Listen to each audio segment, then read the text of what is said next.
C'est une première escalade entre les Iraniens et les Américains. Un drone Shahed iranien a menacé, a attaqué le porte-avions l'USS Lincoln.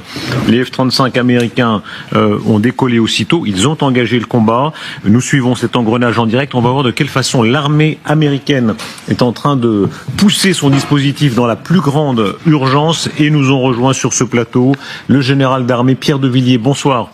Bonsoir monsieur. Merci mon général d'être là. Vous signez pour le succès des armes de la France chez Fayard. Et vous, merci beaucoup Alain Bauer. Trump, le pouvoir des mots, c'est chez First Édition. Arrêtons-nous d'abord à cette nouvelle tellement marquante. Pour la première fois, c'est un affrontement. Alors inégal, il y a d'un côté un F-35. Combien ça vaut un F-35 ? À peu près, on est dans quel ordre de grandeur ? Des dizaines ? En 100 millions de dollars. Voilà. Oui. Versus un drone Shahed, mais qui vaut à 50 000 $. Voilà. Mais évidemment, les Iraniens ont tenté quelque chose. Comment est-ce que vous l'expliquez d'abord, Alain Bauer ? Alors d'abord, il y a plusieurs Irans. Et c'est ce qu'on découvre au fur et à mesure des explosions d'ici, des discussions entre le guide de la révolution qui dit Ali Khamenei, pas de discussion, pas de négociation, on vous détruira tous, et le président de la République islamique d'Iran, qui est à peu près l'équivalent d'un président de 4e République chez nous, mais qui commence à avoir un espace parce qu'il y a des dissensions à l'intérieur du régime et qui dit faut négocier. En fait, il y a un bras qui négocie, un bras qui négocie pas, un bras qui provoque, un bras qui essaye d'éviter l'embrasement. Et en fait, il faut avoir une connaissance extrêmement fine de la réalité du pouvoir iranien entre le clergé combattant, la secte des Hodjatiers et les gardiens de la révolution pour comprendre ce qui est en train de se passer. Général de Villiers, vous avez la plus grande expérience de la chose militaire. En observant ça, est-ce que vous dites, alors le combat était inégal, mais que ça annonce les risques de demain ? Oui, c'est pour ça que j'ai écrit ce livre au printemps dernier, parce que je sentais la situation dériver.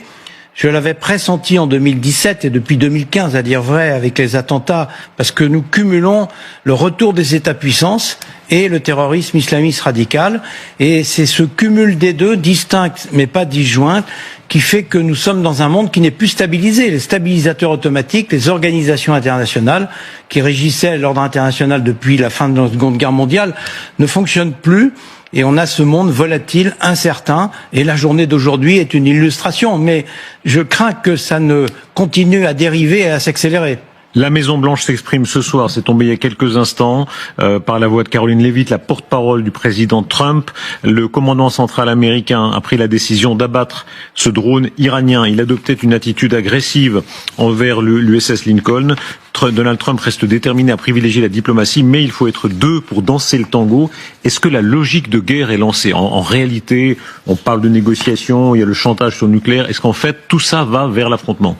On n'envoie pas une armada juste pour le plaisir, hein. C'est une armada. C'est non seulement l'USS Lincoln, c'est 500 avions, une vingtaine de navires de soutien, de sous-marins, 500 missiles Tomahawk, ce qui n'est pas tout à fait rien, des missiles THAAD, très haute portée, à très haute altitude pour protéger le Qatar, l'Arabie Saoudite, les Émirats, y compris une de nos bases d'ailleurs qui a été directement visée entre guillemets par l'agence Farse qui a envoyé une photo comme ça, coucou, on vous regarde.